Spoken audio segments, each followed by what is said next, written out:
This original WSRE presentation is made possible by viewers like you. Thank you. Finding friendship through a shared pain. The founder of the Two Sides Project, Margot Carlson Delogne, on this edition of Conversations.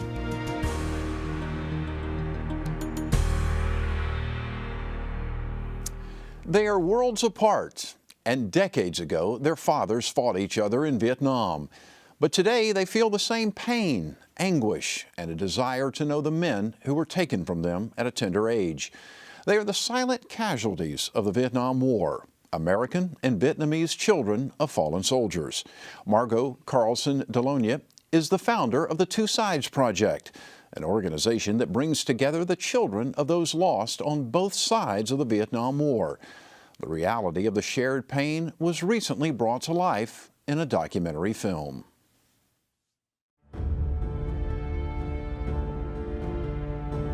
I've been asked to say a few words about government savings bonds. Having two children, I have my own bond program set up to put something aside for them in college. When you're in this search about who's your dad, what you're really asking is, who am I? The daughter of an American soldier who died during the war in Vietnam is offering other Americans who lost their parents the opportunity to visit the country. I'm going to Vietnam because I have to.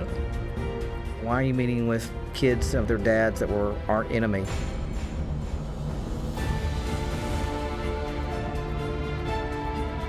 I gotta stand on that ground. I need to smell what that valley smells like. I want to see the foliage the way it should be. That's as close as I'm gonna get to my father when he was alive.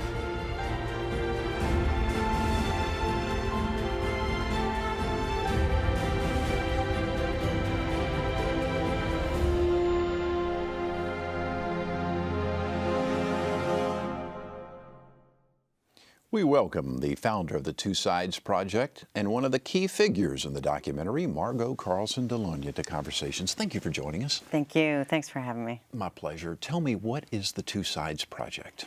Two Sides Project is a new nonprofit with really a single aim to unite sons and daughters who lost fathers on opposite sides of the Vietnam War.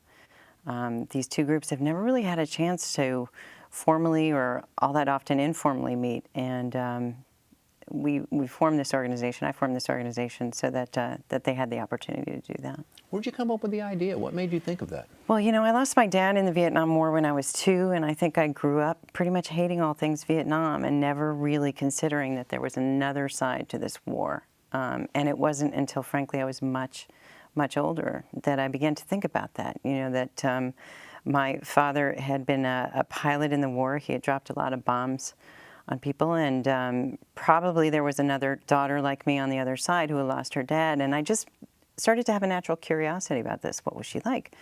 How did she grow up? How did she explain the war to her kids? And that curiosity grew into really a need to meet the other side, because I felt that if I were to go through life with any semblance of hatred left, I just really didn't want that anymore in my life. And so I thought meeting the other side would be key to getting rid of that. And it became kind of an urgent need. What were the early steps that you took? How did you get the ball rolling with this? Well, the ball came rolling down the hill pretty quickly in the year 2015, which was a pretty important year in the history between our two countries. It was the 20th anniversary of the reconciliation between Vietnam and the United States. It was the 40th anniversary of the end of the war. So there was a lot of talk about the war. And it was actually when I was driving to work one day, I was listening to NPR, and I was hearing a story about two sides who had come together for a cause to stop the closing of a plant. And when they came together, they realized they had a lot more in common than they actually realized. And I got to the office that day, and I put everything aside and started making phone calls. My mother had recently done an interview with a past government official of the Vietnam government in celebration, really, of the 40th anniversary, and she gave me his name. I reached out to him because I knew he was well connected in the Vietnamese government. And I sent him an email and I said, this is what I want to do. I need some help. Can you help me? He said, absolutely. Send me a proposal and send it to me in the next couple of days. So I spent the weekend with my husband charting out this sort of idea for this project and naming it and sending him a proposal. And it wasn't 3 or 4 weeks later that I heard from the embassy in Washington, D.C. And they said, could you come and present your idea? I said, sure. They said, could you come in the next couple of days? And I said, yes, I can. So I think they just wanted to make sure I was, legitimate, what my goals were, and they asked me to come and present. So once you started communicating with the Vietnamese, what was the response? What was it like? It was really actually very supportive. One of the first people in the Vietnamese government that I was in touch with was a woman who had lost her father in the French War. She wanted to help us get together. She knew that pain herself. And also, when I met the 2 gentlemen that I met at the Vietnamese embassy in D.C. in April, they listened to what I had to say, and they said, our countries have come together, but our people have not. And I really think, this man said, the idea that you've presented to us is going to help that. We'd like to support you. So when I left there, I knew I had the support of the Vietnamese government, and they were really going to help us not only find the sites where our dads were killed, but actually help us meet this other side. This is not something I could do on my own, right. Because you can't just go on Facebook and say, hey, did you lose your dad fighting for the other side? Can we connect? Right. It's kind of impossible. So I really wanted the help of the Vietnamese government, and I got it. How old were you when your father passed? I was 2. I just turned 2. My sister was 4. And, we still don't know all of the circumstances of my father's death. He was shot down after he'd just taken off from Benoit, and his site has never been found. We know the general area, but we also know that there were many, many planes that went down in that area, and that it's been really challenging to pinpoint his exact location. It's taken more than 50 years, so it's hard work, but hopefully we'll get an answer at some point. What was your life like growing up? I mean, I've read some stuff, and you said it was challenging, obviously. It was really challenging. I think I grew up in an age, like many of the people I've met on the American side who lost their father in Vietnam. We didn't talk much about the war. Nobody really wanted to talk about it. You were almost ashamed to be associated with it. Right. And I think that made it harder even. Some kids made up stories about where their dads were. I just never talked about it. But I think people knew, and so it just was never spoken. But it was really a challenge. It was a challenge for my mother as well, who went through her own issues and experiences. And so my sister and I actually grew up in boarding schools and in camps for most of our lives. And I developed an alcohol addiction at age 12 and drank for 10 years before I got sober. So it was challenging. It was really, really challenging. But I think when you start to face reality, that's when you start to recover from it. And so that has been the impetus as well for this Two Sides Project. If you face your fears about meeting with the enemy or the enemy's children, you come out healed. Wow. At age 12 you started? I did start drinking at age 12, yeah. I was in boarding school and there wasn't much to do. And, I always had this hole in my life and a hole in my soul. We often talk about it that way. And what I found with alcohol and with drugs is that it filled that hole, but it had a lot of consequences, And so I got in a lot of trouble. I moved around a lot. I was really empty, really, really empty. And it wasn't 10 years later that I realized the alcohol and drugs were making me feel even more empty. And then I was able to put them down and move forward with my life. And and at that point was when my mother started talking to both my sister and I about our dad, when I started to have questions about my father, and she started opening up a bit more about that. So, how did she take it over the years? What would she tell you when you were young? Well, I remember distinctly a moment when I was probably 7, that she came into our room and she had a flag folded on her lap, and she said basically, your dad's not coming home. And I think from that moment, before then I had really sort of searched in my memory for any memory of my dad. I had none whatsoever. And that was, I think, a really sad thing, because my sister had a memory or two, but I had absolutely nothing. But she, she came and she told us he wasn't coming and coming back, and she went off into a different direction with her life, where she focused on school and work, and was really absent from our lives, from my sister and my life. So she had a very difficult time of it. That was your dad. When we played the trailer a few minutes ago, that was your dad talking about the bonds, and I'm assuming that was the two of you in the swimming pool together. So. It was, yeah. I love that picture and that savings bond commercial. He was only in Vietnam actually between May and December of 1966, so he wasn't there but a few months. And at one point he was asked to film a U.S. savings bond commercial, and he told my mom about it in a recorded letter. And we never saw that commercial until actually after he died. It aired after he was shot down, and my mother's friend or cousin was ironing in the kitchen one day and heard my father's voice and ran out to the living room and was like, there he is, and got the station to give us a copy. So that film is the first time that I've seen my father move, and his lips move, and the way he sounded and everything. It was just wonderful. I think I watched it 100 times when I first got it. I can imagine. Yeah. I can imagine. Yeah. How was it when you started coming together with other Gold Star children? What? You know, back in 2010, I went to my first Sons and Daughters in Touch conference. I had not wanted to go before because I thought I don't want to sit there for an entire weekend crying with people about our lost dads. I don't think I can go there. You know what I mean? But I did go there in 2010. I went to the conference. I met people whose experience mirrored mine. We had different circumstances, but we shared so much in common, and that was just such a wonderful experience when you can connect with someone who feels the way that you do and thinks the way that you do. It was just wonderful, it really was. And so that was the foundation that sort of led me to the point where, gosh, if that's what it's like, you know, meeting one side, I wonder what it's like meeting the other. And what was it like meeting the other? You know, I had a moment about a month before we were going to leave for the trip, and I thought, what on earth am I doing? This is insane. They're going to be so angry at us. They're going to be angry. They're going to consider us the invaders' children.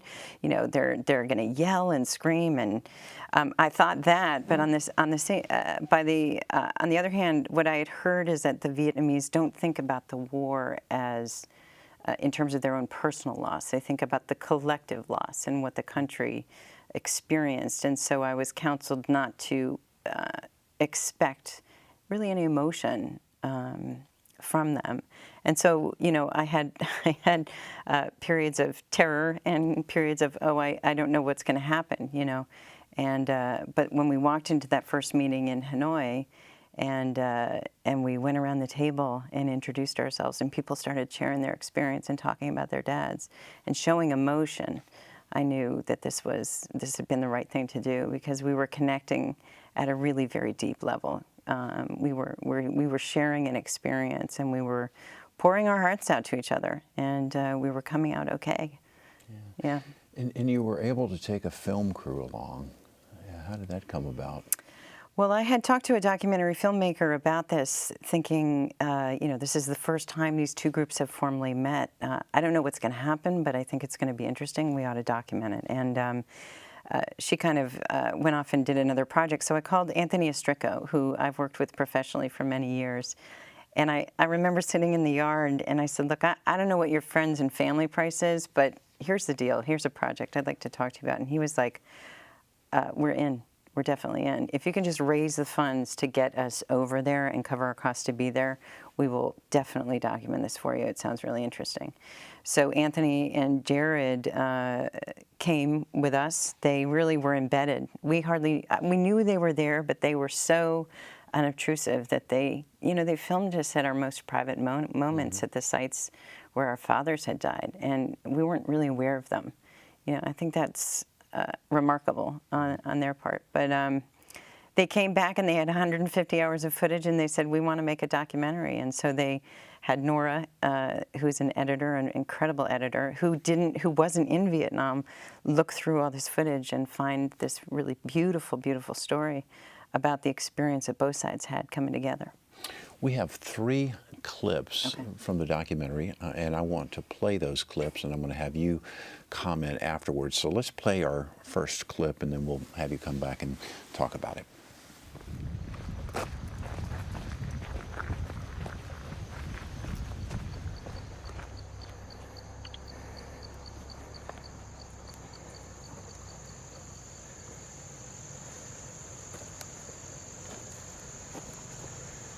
Do you think right around here?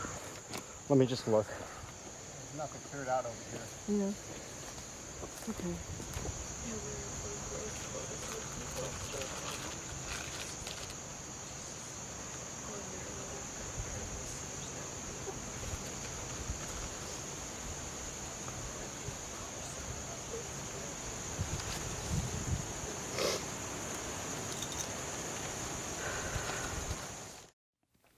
What was going on there? Margaret is at the site where she believes her dad's plane went down. Margaret has not had final confirmation from the Navy about where her dad's site actually is, but we believe that we were in the general area. And this was our first site visit, and it was by far the most challenging.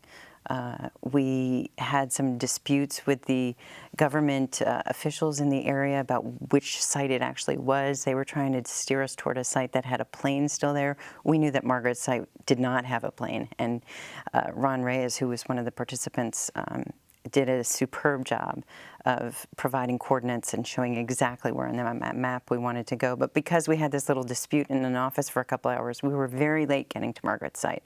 It was dark by the time we went there, and so. But what Margaret is doing is she is burning incense and money and providing an offering. We wanted to do something very traditionally Vietnamese at the site of someone's death, and so we presented offerings. We burned money, and that's and incense, and that's some of the burning that you see. But it was an enormous challenge, and actually when we were leaving the site, we faced another challenge, and that was we were stopped by the officials on the road and steered into the police headquarters, and the gates closed behind us. Oh, no. And for a couple of hours we were detained, and they wanted to know what we were doing because they hadn't been fully informed. We didn't have all the paperwork in order. In the end, I had a glass of tea with them, and they explained that this had nothing to do with the war. We just hadn't followed procedure, and they let us go. But that was a moment that we were a little nervous about, shall we say. I can imagine so. I can imagine so. Let's play the next clip. Ba tôi bị bom Mỹ giết, tôi thì suýt chết trong tích tắc vì bom Mỹ. Nếu như trong lúc đó các vị ngồi đây thì không thể sống được với tôi. Tình cảm của tôi thực sự là như vậy.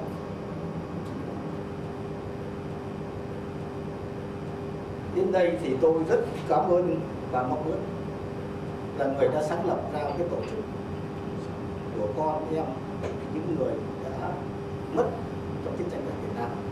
Tôi rất cảm ơn bạn. Nên như tôi đã nói, dân tộc Việt Nam chúng tôi là có truyền thống yêu chuộng hòa bình và có truyền thống quý người. Chúng tôi sẵn sàng gác lại quá khứ, đó là quá khứ để làm bạn với chính cái người mà đã từng là kẻ thù của chúng tôi. Mà Việt Nam chúng tôi có một câu rằng là quên đi kẻ thù, cần thêm những người bạn để chúng ta cùng sống. I really like that line, forget the enemies, we need more friends. Tell me about that gentleman. We met Mr. Siem in Saigon, and you know, this was our last meeting, and the whole time during the trip I had feared that we would meet someone who was really angry. And we hadn't. We met, you know, people who shared our pain, but they weren't angry until we got to Saigon and walked into the room. And I noticed Mr. Siem immediately. He was very agitated. He had papers in front of him, and he was sort of futzing with them, and he wasn't looking at us. He didn't stand to greet us or anything. He was very agitated, very nervous. And I thought, well, you've expected this. It's going to be okay. Let's just get through this. And, you know, he stood to speak, and the first thing I remember thinking is he's saying that his school was bombed, his father was killed by bombs. What year was this? And when I realized it wasn't the year that my father was there, I felt a bit of relief. But, you know, what was clear in his statement was that he had been carrying this anger for so long, and he didn't want it anymore. And he wanted to let it go. And I get very emotional when I think about this man because he was the person that I saw an immediate transformation, you know, having stated his anger and decided to let it go and sat down. He started to smile. It was great. He also came to Washington, D.C., right? He did. We decided in May of this year we were premiering the film at the GI Film Festival in D.C., and we decided that it would be incredible if some of the Vietnamese we had met could come to D.C. Mr. Siem was one of the three, and you can see him here. He is at the wall. The three of them, Mr. Siem and two women, came and they stood at the wall with great respect for several minutes, just in absolute silence, and just stood there. And we all felt that they were silently honoring our dads and the sacrifice they'd made. And then when he put his hand on the wall, I just felt that we really had all come full circle with this thing. And it was very beautiful. Let's play the third clip. You go in there to find out about your father, and along this journey, you find out about yourself. I thought when I came home, I was at peace, like I was done. I don't think I'm near done. I think I got a lot ahead of me, and I don't know what it is. I think it's outside of my father's name. That was Mr. Reyes. Yeah, that was Ron. And what I love about Ron Says there is that we all sort of went there thinking, okay, we're going to finally get some closure with this. And we did in a way, but we also opened up so much more. And I think what we realized is, and this is the mission of the Two Sides Project, is that when one person can connect with another and face their disagreements but find their commonalities, a real healing can take place. And I think that's what we find in Ron's words and in our collective mission now, is to continue to allow people who want to meet the other side to do that. What you've done is quite remarkable. And I apologize if this question is too personal. If you don't want to answer it, you don't have to. But I can't help but think this for just a moment. You ever think about what your dad might be thinking about you? I thought about what my dad might be thinking when we stood in front of Ho Chi Minh's body at the mausoleum. And I thought, what if my dad saw me here right now, standing in front of the man whose philosophy and whole system he gave his life for. But I've talked to my mom a lot about this because I have such conflicting feelings, frankly, coming out of Vietnam. I thought, how could you do this to these people that I have met and who are very gentle people, and how could all of us have been responsible for laying waste to this country? And what I realized was that, he had a perspective, I got a perspective that he could never have.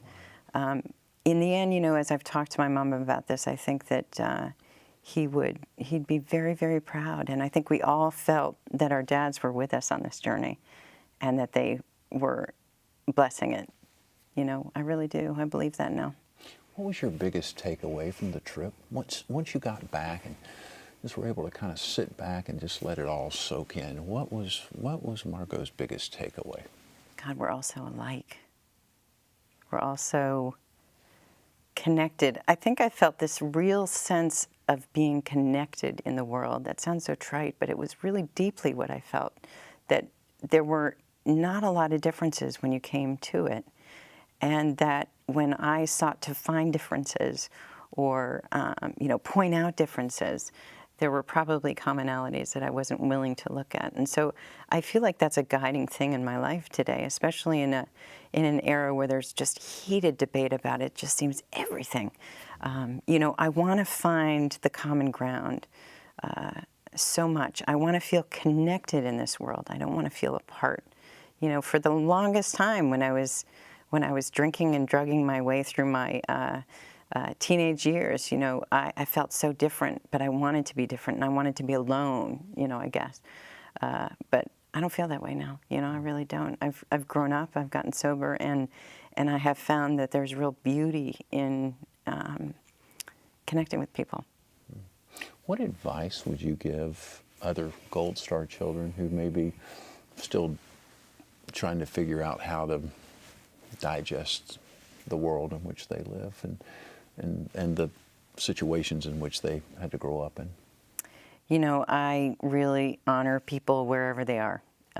You know, I know that some people are on one extreme where they, Gold Star kids, where they won't eat in Vietnamese restaurants. They never have, they never will, they will never set foot in Vietnam. And, you know, I understand that feeling. I really do. I said I would never set foot in Vietnam, but I did, and I know what happened as a result. So you know, there are people who are feeling that way who, you know, will always be that way, and that's okay. And there are others who might have a natural curiosity about the other side, and or even wanting to go to this country that is so important in their lives. And so, you know, we each have a different journey. Some people will take that trip, which I think is the bravest trip of all, which is to go to the place where your father died. Some people will want to just do that, and that's great. And some people will want to do that and then want to meet the other side. I want to be there to encourage them to do both. I have about a minute and a half left. Where would you ultimately like to see the Two Sides Project end up? What's your long-term goal? You know, there are wars being fought all over the world. There are people, children, who are losing their mother or their father in war, and I know what that's going to be like for them growing up. There will be a hole in their soul. My hope is that, you know, we can move, that we can connect people from the Vietnam War, but that ultimately there will come a time when we can connect kids from any war. You know, eventually a wild idea is that if you know what it's like on the other side and you know more about history and everything, wars won't be started. I think that's a wild goal, but maybe one day, you know, who knows? And if someone would like to see the film, how can they access it? Well, we're hoping it'll be aired on PBS stations nationwide, either this fall or in the spring. And we hope to continue to show it at select film festivals around the country. What a pleasure to meet you. Nice to meet you. Thank you. Congratulations on what you've been able to accomplish. Thank you. I wish you the best. Thanks. By the way, you can learn more about the Two Sides Project at twosidesproject.com. More of our conversations are available online at wsre.org/conversations, as well as on YouTube and Facebook. I'm Jeff Weeks. Thank you so very much for watching. I hope you enjoyed the broadcast. Take wonderful care of yourself. We'll see you soon.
Support for this program is provided in part by Gulf Power, a Southern company, and by viewers like you. Thank you.